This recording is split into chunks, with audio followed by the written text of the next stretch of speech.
Halo teman-teman, kembali lagi di channel Seminari Mario John Boon. Jadi, kali ini kami akan menampilkan sesuatu yang berbeda nih dari sebelumnya.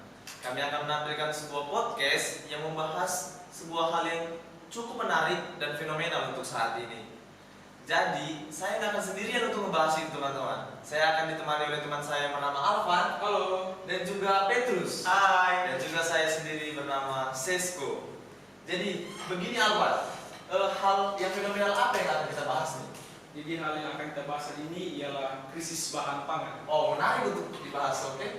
Jadi, mengapa pangan itu penting untuk dibahas? Pangan itu penting untuk kita bahas karena apa? Karena bahan pangan merupakan salah satu kebutuhan primer setiap manusia di dunia ini. Tidak ada satupun manusia di dunia ini yang tidak membutuhkan makanan. Oh, jadi begitu. Jadi semua manusia pasti membutuhkan makanan tentunya. Iya, Mas. sekali. Jadi sebelum kita tersasar jauh-jauh nih, saya ingin bertanya definisi dari pangan itu sendiri apa? Nah teman-teman, jadi pangan itu merupakan segala sesuatu yang didapat dari keanekaragaman hayati dan air, baik yang diolah maupun tidak diolah. Jadi begitu ya. Jadi semua yang berasal dari air itu adalah pangan. Oke. Jadi begini. Sesuai dengan yang Alvan katakan di awal, bahwa kita akan membahas tentang krisis pangan. Pengetahuan Alvan mengenai krisis pangan itu apa? Jadi krisis pangan itu ialah sebuah situasi atau kondisi di mana suatu negara atau wilayah tidak memiliki ketersediaan bahan pangan yang cukup, atau dengan kata lain, negara tersebut memiliki kekurangan bahan pangan. Oke, saya menarik dengan kata negara nih, teman-teman. Saya akan meluaskan kata negara menjadi dunia. Apakah dunia pada saat ini sedang mengalami krisis pangan? Sisko, menurut saya kita nggak usah terlalu mengglobal dulu deh. Kita lihat dulu kondisi kita di Indonesia sekarang. Menurut saya, sekarang Indonesia tuh sedang mengalami krisis pangan. Mengapa? Karena melihat dari angka kemiskinan yang sedang terjadi di Indonesia, itu menurut saya menandakan bahwa tersalurkannya bahan pangan yang bergizi aman untuk masyarakat Indonesia itu belum merata. Jadi itu suatu kondisi yang menandakan bahwa Indonesia sedang mengalami krisis pangan. Begitu juga dengan dunia saat ini. Contohnya saja seperti negara Mesir, di mana negara ini mengalami kenaikan harga roti. Roti kan hasil olahan dari gandum, dan gandum termasuk bahan pangan. Mengapa negara tersebut mengalami kenaikan harga roti? Karena negara Mesir tidak memiliki kondisi geografis yang memadai untuk menanam gandum, sehingga negara ini mengalami ketergantungan dari ekspor gandum dari Rusia dan Ukraina yang sedang berperang. Karena mereka berperang, jadi ekspor gandum yang ada tidak tersalurkan ke negara-negara tersebut, sehingga terjadi krisis pangan di beberapa dunia.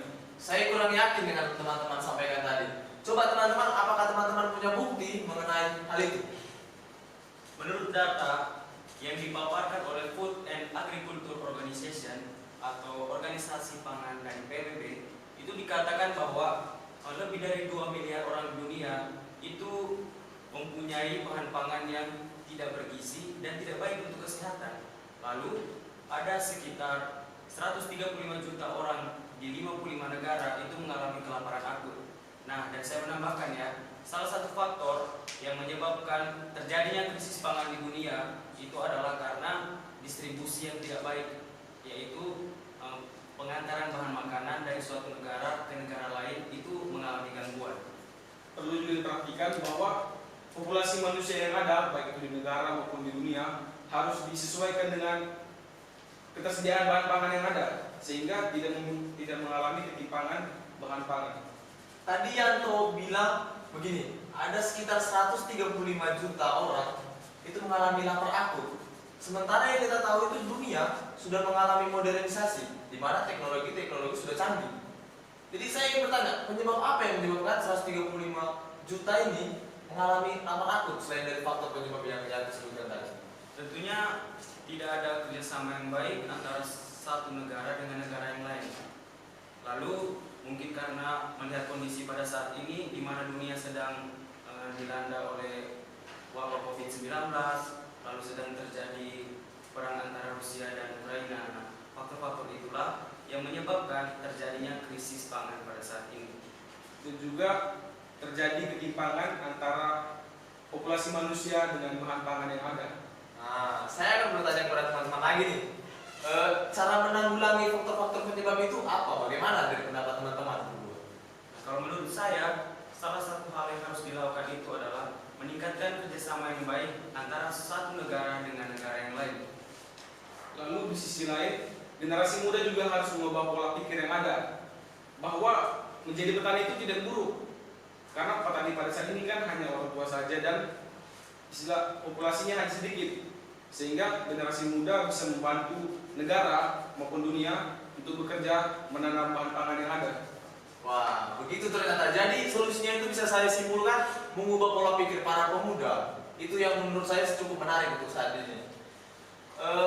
Sekian dari kami teman-teman, karena kita nggak punya waktu banyak untuk membahas lebih lanjut mengenai krisis pangan ini. Jadi untuk teman-teman di rumah, bahwa pangan itu penting. Jadi setiap manusia tentunya nggak akan hidup tanpa pangan. Jadi kita itu harus menghemat-hemat dan menggunakannya itu sesuai dengan kebutuhan kita. Jadi sekian dari kami, saya Francisco, Saya Alvan. Dan saya Petrus. see you next time.